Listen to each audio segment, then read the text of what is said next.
नमस्कार, स्वागत है आप सभी का। आपके साथ मैं हूं मोनिका सिंह और लगातार आपको डिटेल्स दे रहे हैं सीज फायर के बाद किस तरीके से घटनाक्रम बदल रहा है, अपडेट्स क्या आ रहे हैं।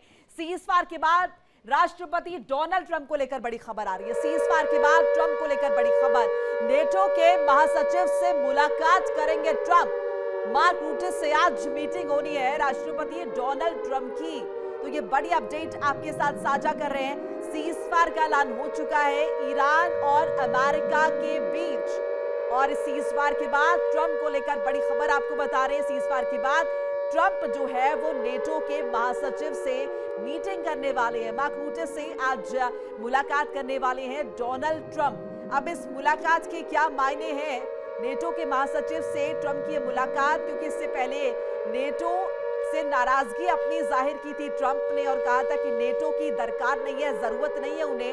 अब नेटो के महासचिव से मिलने जा रहे हैं ट्रंप। मार्क रूटे से आज उनकी मीटिंग होनी है और इसी पर बातचीत के लिए मेरे साथ न्यूज रूम से ऋतु जुड़ रही है।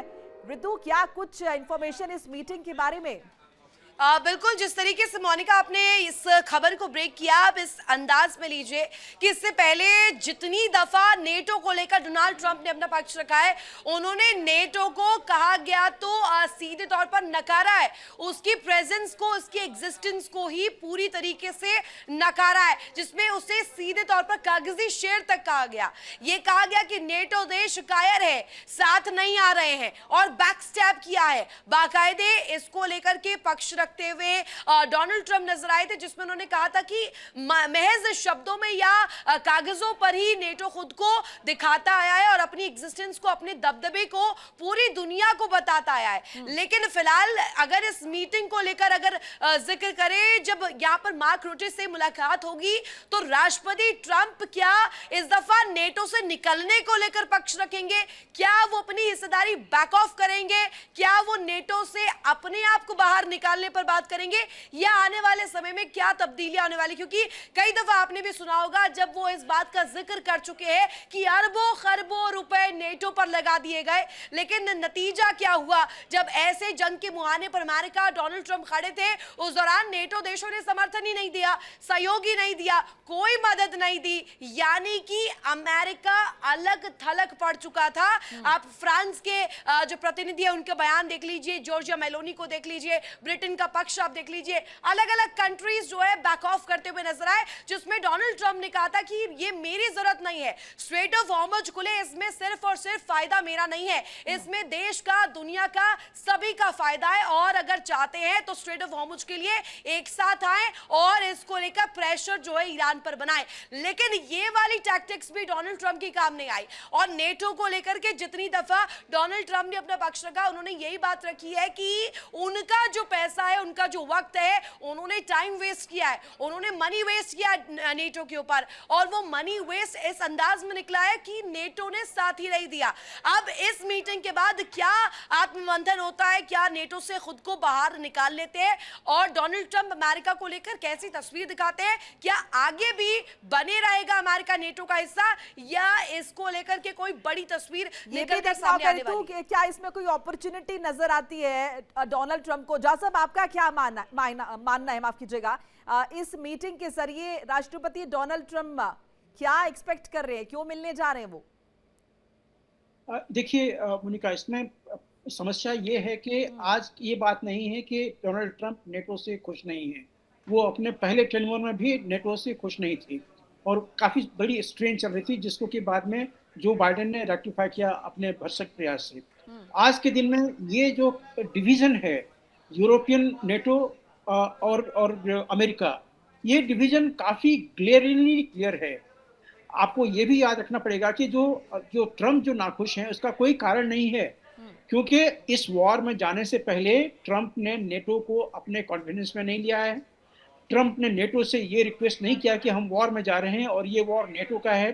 कॉन्ट्रारी टू जब वो अफगानिस्तान में गए थे तो उन्होंने पूरे नेटो से रिक्वेस्ट किया था कि अमेरिका नेटो के साथ में जा रहा है यहाँ पे, चाहे वो अफगानिस्तान हो या इराक हो। लेकिन इस समय में सिर्फ अमेरिका इसराइल के साथ मिलकर, और इसराइल नेटो का सदस्य नहीं है, इसराइल के साथ मिलकर ये वॉर लॉन्च किया हुआ। तो ट्रम्प के जो भी एक्शन हैं ये बड़े आर्बिट्रेरी एक्शन हैं। उनके जो भी बयान आए थे कि वो पेपर का शेर है, ये टूथलेस टाइगर है, ये जो कमजोर है, ये ऐसी बातें करते हैं, ये सब अनकॉल्ड फॉर था। लेकिन यहाँ पे समस्या जो है कि नेटो के चेयरपर्सन जो हैं उनकी बहुत बड़ी हो जाती है, उनके आगे में कुआं है, आप पीछे खाई है, ठीक है क्योंकि वो किसी भी के तरफ भी वो स्टैंड नहीं ले सकते हैं। वॉर के दौरान भी वो प्रो यूएस दिखाई देने की कोशिश कर रहे थे, लेकिन लेकिन जो जो ईयू का जो नेटो सदस्य था उन्होंने बिल्कुल सीधा कह दिया था कि ये हमारा वॉर है नहीं, है ही नहीं, इसमें तो हमें जाने के लिए कहा ही नहीं गया था। तो अब जो कॉन्सिक्वेंसेस हैं वो यूएस को देखना पड़ेगा। बिल्कुल। एक 20 सेकंड्स का कमेंट, अजिताभ जी का कुछ कहना चाह रहे इस पर जल्दी से, फिर मैं ऋतु के पास जा रही हूँ। देखिए, नेटो की जो आपने बात की, तो नेटो के इतिहास में बता दूं, सबसे पहले तो नेटो से फायदा किसको है? नेटो को खुद है या अमेरिका को है? 1949 में नेटो के बनने के बाद से अभी तक अगर आप देखें तो नेटो से फायदा अमेरिका को ही हुआ है। पहली बार नेटो का जो आर्टिकल 5 है उसका फायदा अमेरिका को ही 2001 में 9/11 जो हुआ था अमेरिका में बॉम्बिंग, उसमें नेटो ही अमेरिका के डिफेंस में आया था, ना कि अमेरिका आज तक कभी गया है। सो ये एक चीज क्लियर कर दूं। दूसरी, अजिताभ जी मैं आऊंगी, आपके पास एक अपडेट आ रही है, लेकिन आपने इतना जरूर बता दिया कि एक नई अपॉर्चुनिटी तलाशने के लिए ट्रंप जा रहे हैं, अपॉर्चुनिस्ट है, एंटरप्रेन्योर है। ऋतु कुछ कहना चाह रही, मैं आपके पास लौटूंगी फिर से। बिल्कुल मोनिका, एक बड़ी खबर बताना चाह रही हूँ मैं, बड़ी जानकारी यहाँ पर सामने आ रही है। सीज फायर के बाद इजराइल में इस वक्त संग्राम देखा जा रहा है और बाकायदे इस वक्त बताया जा रहा है कि जो विपक्षी नेता है उनके बीच इस वक्त इसको लेकर के असहमति है। इजराइल में विपक्षी नेताओं ने नेतन्याहू को घेरा है और बाकायदे सीज फायर को पॉलिटिकल डिजास्टर बताया है, राजनीतिक आपदा इसे सीधे सीधे करार दिया है। विपक्षी नेता यार लैपिड ने पोस्ट कर नाराजगी जाहिर की है और यह भी कहा है कि हमारे पूरे इतिहास में ऐसा कभी भी नहीं हुआ। ऐतिहासिक ये कदम है, इस फैसले में इजराइल को शामिल नहीं किया गया है, यानी कि एक थर्ड फ्रंट जिसकी यहां पर सहमति लेना भी ठीक नहीं समझा गया। इजराइल जो कि इसमें सबसे महत्वपूर्ण कड़ी थी उसको लेकर के भी उसे भी कहा जाए कॉन्फिडेंस में नहीं लिया गया। ये जो फैसला है ये खुद अमेरिका और ईरान ने ही ले लिया है। मोनिका का रुख करते हैं सीधे। मोनिका, आपके पास क्या डिटेल, ओवर टू यू। बिल्कुल, देखिए इजराइल को लेकर ये देखिए इजराइल में किस तरीके से नाराजगी यहाँ पर देखी जा रही है। आपको ना वो पोस्ट दिखा रहे हैं जिस पोस्ट का यहाँ पर ऋतु ने जिक्र किया है। There has never been such a political disaster in all of our history, पूरी हिस्ट्री का जिक्र किया है। इसके साथ देखिए यहाँ पर साफ तौर पर कहा गया है कि Israel was not even at the table when decisions were made concerning the core of a national security. ये कहीं ना कहीं सवाल दागा गया। The military carried out everything that was asked of it. The public demonstrated amazing resilience, but Netanyahu failed politically. पूरे तरीके से उससे उन्हें बता दिया गया है कि वो किस तरीके से यहाँ पर नाकामयाब रहे हैं और क्या उनकी इमेज है, इस बात की तरफ भी इशारा किया गया है। पॉलिटिकल डिजास्टर इसे बताया गया है, नेतन्याहू की कितनी बड़ी नाकामी इसे बताया गया है। इसके साथ साथ ये कहा गया है कि यहाँ पर नेतन्याहू जो कि अपनी एरोगेंस की वजह से यहाँ पर कहीं ना कहीं जो देखा गया है, जो उनका कहीं ना कहीं देखिए स्ट्रैटेजिक का उनका लैक है, इसका बड़ा एक रेपरकशन हुआ है कि उन्हें इंक्लूड ही नहीं किया गया और यहाँ पर ईरान और अमेरिका के बीच ये बातचीत हो गई, सीज फायर हो गया, लेकिन इजराइल कहाँ है यहाँ पर? इजराइल को तो इंक्लूड ही नहीं किया गया, इजराइल का नाम तक नहीं लिया गया। ये कहीं ना कहीं ऋतु एक बहुत, अगर हम देखें, ये नेतन्याहू के लिए काफी मुश्किल भरी एक कड़ी है, ये मुश्किल डगर है। मोनिका और निपुण आलम बयान सर इसी कड़ी में हमारे साथ जुड़ गए हैं। सर बहुत स्वागत है आपका, जय हिंद। और सवाल आप ही से मेरा रहेगा पहला कि ये 2 हफ्तों का ब्रेक लिया क्यों है? कुछ नई रणनीतियां हैं क्या जिस पर वर्क ऑन किया जाना है, या फिर ये सच में टेम्पररी परमानेंट रूप इसे दिया जाएगा? देखिए, अभी जैसे हम लोग स्टार्टिंग से बातें कर रहे हैं, आप भी बात कर रहे थे कि जो मेन कोर्स था वॉर को स्टार्ट करने का, वो था कि एक तो ईरान अपना एटॉमिक प्रोग्राम और प्रॉक्सीज को सपोर्ट करना बंद करे। बाद में इसमें होमोज भी जुड़ गया। आप देखिए, तीनों ही मुद्दों पे सहमति बनी है क्या? कोई अभी तक तो कोई सहमति हमको देखने को नहीं मिल रही है। अब 10 तारीख की वार्ता पे डिपेंड करेगा कि रियलिटी में जो ये बात सीज फायर हुआ है ये कंटिन्यू रहेगा या ये केवल एक तरह से स्ट्रैटेजिकली हम मान सकते हैं इसको रोका गया। मैं इसको कहीं ना कहीं ये मान रहा हूँ कि अमेरिका ने जो धमकी दी थी और उस धमकी से 1.5 घंटे पहले ये सीज फायर की बात हुई। यानी कि कहीं ना कहीं अमेरिका एक बड़ी प्रिपरेशन कर रहा था, बड़ी तैयारी कर रहा था। हो सकता है कि उस बात को लेकर बात ये भी आ रही है कि चीन ने भी इसमें इंटरवीन किया है। वो भले ही अमेरिका कह रहा है कि पाकिस्तान की भूमिका रही है, लेकिन चीन का भी इसमें रोल रहा है। और अगर वाकई में जिस प्रकार की बात हम WHO की बात सुने, WHO की बात आई कि वो प्रिपेयर कर रहा था कि एक बड़े हमले के बाद में क्या स्टेप्स लिए जाएंगे, अगर उस तरह की बातें सही हैं तो मुझे लगता है कि ये बहुत बेटर हुआ है। इस चाहे वो 15 दिन का 2 वीक का ही आपका युद्ध विराम हुआ, जी। लेकिन मुझे लगता है कि इस 15 दिन में काफी कुछ बातें क्लियर होंगी, और वो दोनों घटनाक्रम पार्टीज अभी से बैठेंगी। बदलने शुरू भी हो गए। निपुण जी, आलोक जी कुछ कहना चाह रहे थे। आलोक जी, साथ साथ ये भी समझाइए, क्या इस सीज फायर के बाद अमेरिका और इजराइल के रिश्तों में भी कोई असर आएगा? क्योंकि अभी जिस तरीके से थू थू हो रही है नेतन्याहू की अपने ही देश में, और कहीं ना कहीं वो नाराजगी तो अमेरिका की तरफ होगी ना कि हमें इंक्लूड नहीं किया, और उसके बाद उसके रिपरकशंस देखिए। आलोक जी। मोनिका जी, देखिए, ईरान में तो डिससेटिस्फैक्शन है। नेतन्याहू को थोड़ा बैडली कॉर्नर्ड होंगे अपनी पार्टी से भी और विपक्षियों से भी, इसमें कोई शक नहीं है। लेकिन इनके संबंध इतने गहरे हैं कि ये शॉक ऑब्जर्वर के रूप में इसको ये लोग झेल ले जाएंगे। 2 जगह बहुत बड़ी बड़ी चेंजेस होने वाली है, मैं आपको बता रहा हूँ आज इस अवसर पे। एक तो इजराइल के इंटरनल पॉलिटिक्स में नेतन्याहू बहुत बुरी तरह घिरेंगे। दूसरा, ईरान में बहुत बड़ी उथल पुथल होने वाली है। अभी 4 अप्रैल को ईरान इंटरनेशनल ने बताया था कि पेजेस्कियान और जो वहां के जो IRGC के मेन कमांडर हैं, उनका एक रिप्रेजेंटेटिव था, उसका नाम था तैयब, हुसैन तैयब, उसके बीच में बड़ी तीखी बात हो गई थी। हुसैन तैयब जो है वो मुस्तफा खुमैनी के बड़े क्लोज हैं। उसके अलावा जो IRGC के जो मेन कमांडर हैं, उनसे इनकी बन नहीं रही है। अहमद वहीदी IRGC के जो मेन कमांडर हैं, चीफ कमांडर, उनसे और पेजेस्किया के बीच में खुली मतलब एक तरह से तकरार हो चुकी है कई बार। पेजेस्किया के अपॉइंटमेंट्स करने की पावर्स को IRGC कमांडर ने रोक दिया था, मना कर दिया था कि नहीं, आप कोई अपॉइंटमेंट नहीं करेंगे। तो जब ये वार्ता स्टार्ट होगी, शांति वार्ता, तो IRGC क्या रुख अख्तियार करता है, क्या पेजेस्किया को फ्रीडम मिलेगा अपने ईरान को रिप्रेजेंट करने के लिए, और जिस तरह से जिस डायरेक्शन में वो वार्ता को ले जाना चाहे उस डायरेक्शन में क्या वो ले जा पाएंगे, ये बहुत बड़ा एक प्रश्न चिन्ह है।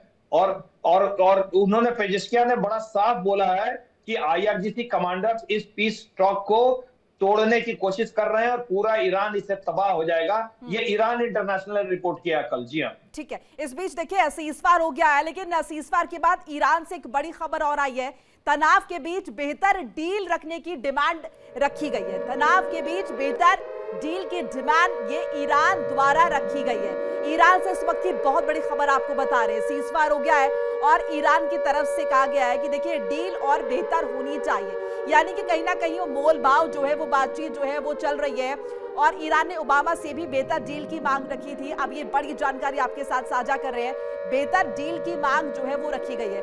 अजिताभ जी, यानी कि बातचीत शुरू हो चुकी है, और वो जो 10 पॉइंटर्स रखे गए थे ईरान की तरफ से, शायद उसे लेकर अमेरिका कन्विंस नहीं है। उसने कोई डील ऑफर की है जिसके बाद ये बात कही गई है कि कुछ बेहतर होना चाहिए, बेहतर डील। Is it so? देखिए, मैं इसको, क्रिकेट का सीजन है, मैं IPL की भाषा में इसको बता दूं तो कोई भी अपने पॉइंट ऑफ स्ट्रेंथ से निगोशिएटिंग टेबल पे जाता है।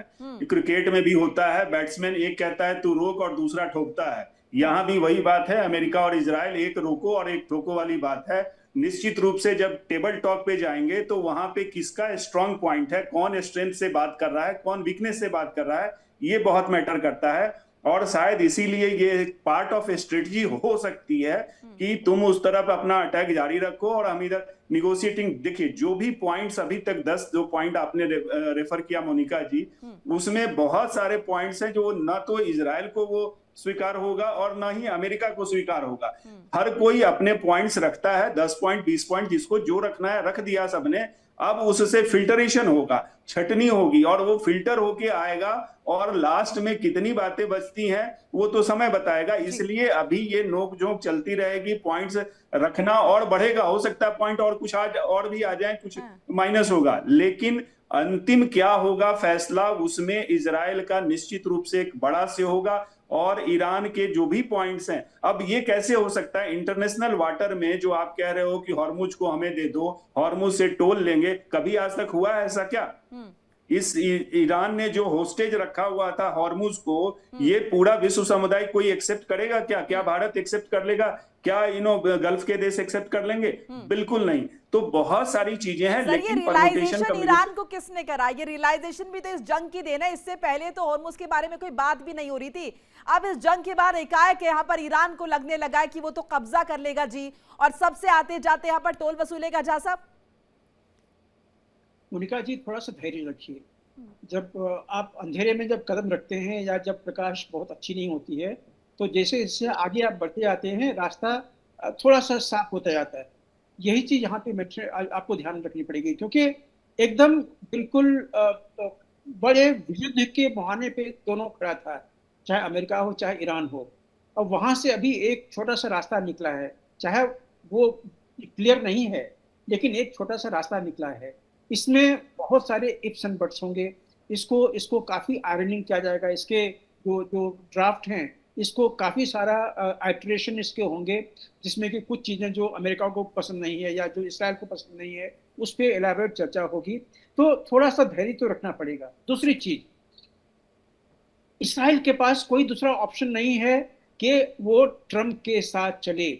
वो चाहे बेशक अपना जो थोड़ा सा अनमनस्कता है वो दिखा रहे हैं, थोड़ी सी जो उनकी बेरुखी है वो दिखा रहे हैं, लेकिन उनके पास कोई ऑप्शन नहीं है। अगर अमेरिका खड़ा नहीं होगा इसराइल के साथ में, तो इसराइल वहां पे एग्जिस्ट नहीं कर सकता है।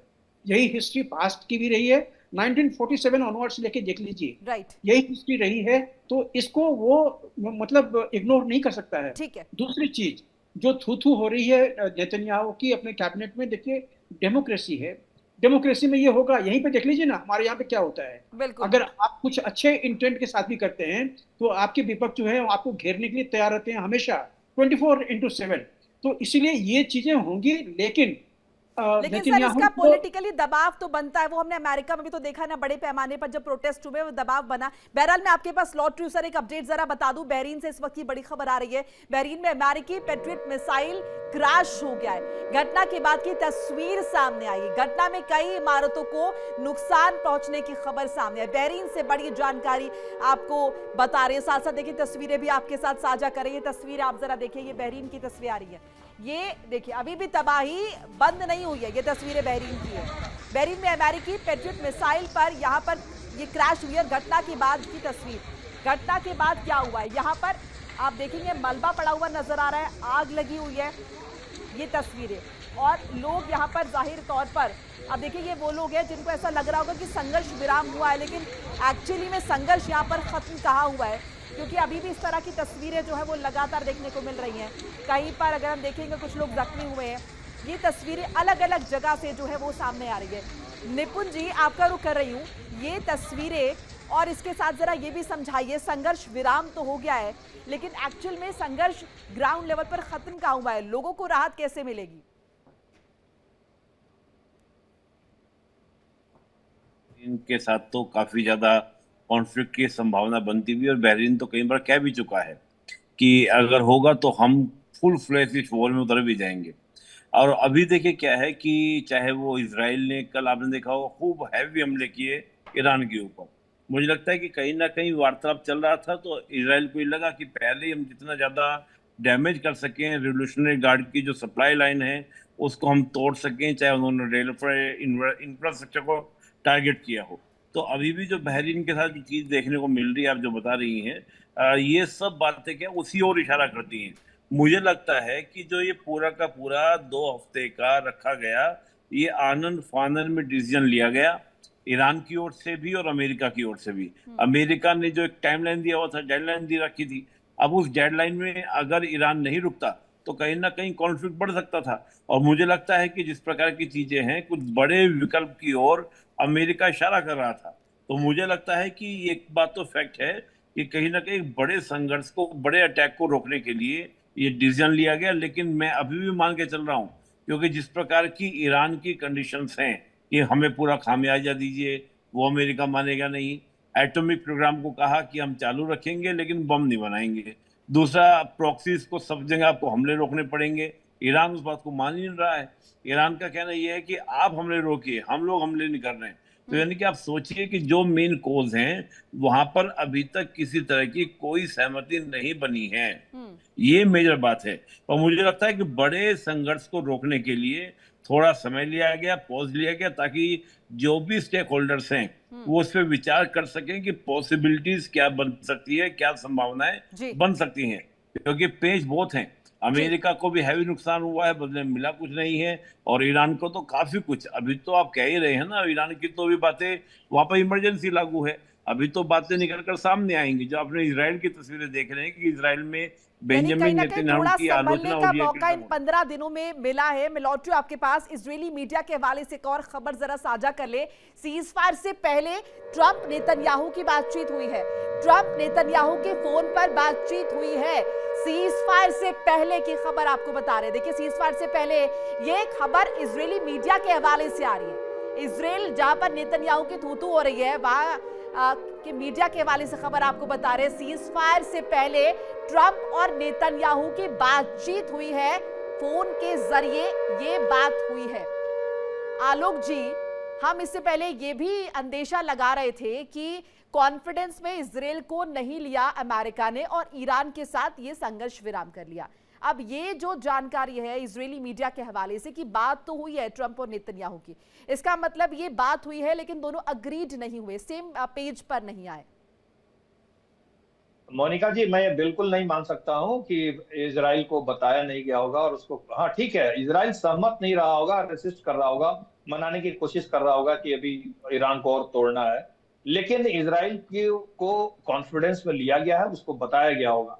और मैं तो मानता हूं कि इसीलिए इजराइल की जो कल का जो आक्रमण था, वो शायद उसको उसी समय पता चल गया था कि संधि विराम होने वाला है कुछ दिनों के लिए, तो जितना ज्यादा हो सके संयंत्रों को तोड़ दो ताकि ईरान की और कमर टूटे। मुझे ऐसा लग रहा है। दूसरी बात मैं बताऊं कि इजराइल जो है वो ठीक है, इजराइल के थू-थू होगी वहां पे, लेकिन इजराइल अपने वजूद के लिए लेबनान में लड़ता रहेगा।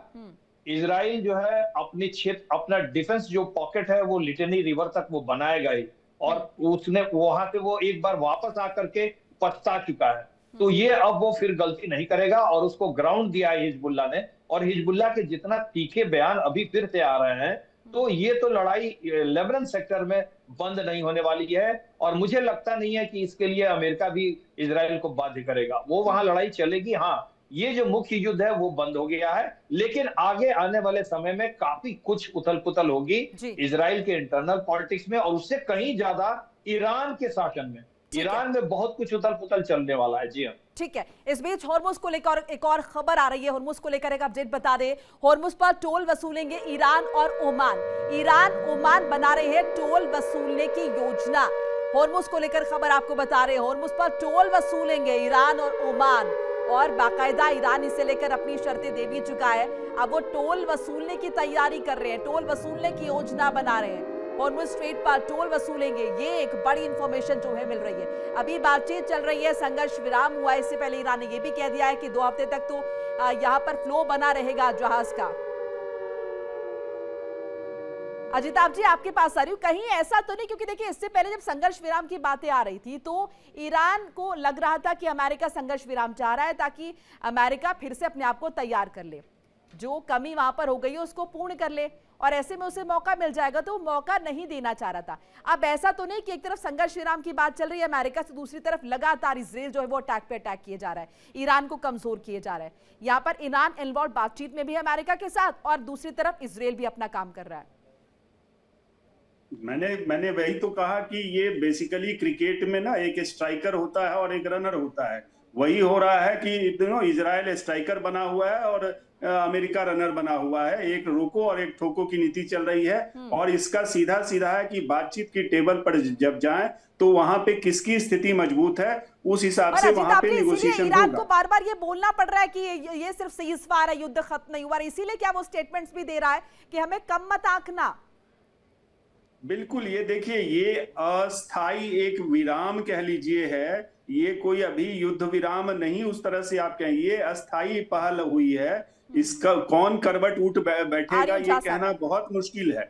आपने अभी टोल टैक्स की बात की, जो अभी आपने दिखाया, जो ईरान के 10 पॉइंट हैं उसमें कहीं ऐसा टोल टैक्स की चर्चा नहीं है। हाँ, वहां फंडिंग की बात है। अमेरिका से उन्होंने दरख्वास्त किया है कि भाई जो हमें लॉस हुआ है उसकी फंडिंग का कोई उपाय किया जाए। वो फंडिंग का क्या स्वरूप होगा ये क्लियर नहीं है। तो अभी मैंने बोला ना कि ये पॉइंट ऑफ स्ट्रेंथ पे बातचीत में जिसकी स्थिति मजबूत होगी वो अब ज्यादा से ज्यादा एक्सट्रैक्ट कर लेगा, उसके तहत ये सारी भूमिका बनाई जा रही है। बाहर का एक तरह से कह लीजिए ढांचा तैयार किया जा रहा है। वक्त थोड़ा सा कम है सर, वक्त थोड़ा सा कम है। जहां साहब जल्दी से क्लोजिंग कमेंट एक छोटा सा। मैं सिर्फ एक चीज कहना चाहता हूँ, वो आपने कहा ना कि टोल टैक्स, हाँ। फॉनॉप्स के अंदर freedom of operations in the waters, international water, उसके अंदर में होता क्या है कि आपकी एक टेरिटोरियल वाटर होती है, इंटरनल वाटर, टेरिटोरियल वाटर, और बाद में कंटिन्यूअस जोन आता है। हाँ। तो ये दोनों को आप ले लीजिए तो आपको जो 24 नॉटिकल माइल्स ये आपको मिल जाता है। तो अगर 24 नॉटिकल माइल्स अगर ओमान को मिलते हैं, 24 नॉटिकल माइल्स अगर ईरान को मिलते हैं, तो ये तो काफी लंबा दायरा है। इसलिए इसमें कोई अगर ये क्लेम करे कि ये इंटरनेशनल वाटर है तो वहां पे थोड़ी सी मुश्किल होगी, क्योंकि इंटरनेशनल वाटर जो होता है, internal water, territorial water, continuous zone, और उसके बाद जो एक फाइनेंशियल जोन होता है उसके बियॉन्ड होता है। तो स्ट्रिक्टली डिफाइनिंग यहाँ पे कोई इंटरनेशनल वाटर नहीं है, खास करके स्टेट ऑफ हॉर्मुज़ की बात कर रहे हैं, छोटा सा जो दायरा है उसकी बात कर रहे हैं। तो अगर ईरान और ओमान दोनों का ठान ले कि यहाँ से हम टोल टैक्स लेंगे ही लेंगे, तो इसको रोकने वाला शायद अमेरिका ही हो, क्योंकि दादागिरी करके ही कोई रोक सकता है। नहीं तो उनका ये राइट बनता है कि उनके वाटर से ये सारी चीजें आती हैं। वो मान भी बैठे अपने आप को शंभू सर, उन्होंने मान भी लिया है कि ये पूरा इलाका उनका अब तो कब्जा हो गया है। बहुत बहुत शुक्रिया आप सभी का हमारे साथ जुड़ने के लिए। वक्त फिलहाल इतनी ही इजाजत देता है। बहुत बहुत शुक्रिया अपनी राय रखने के लिए।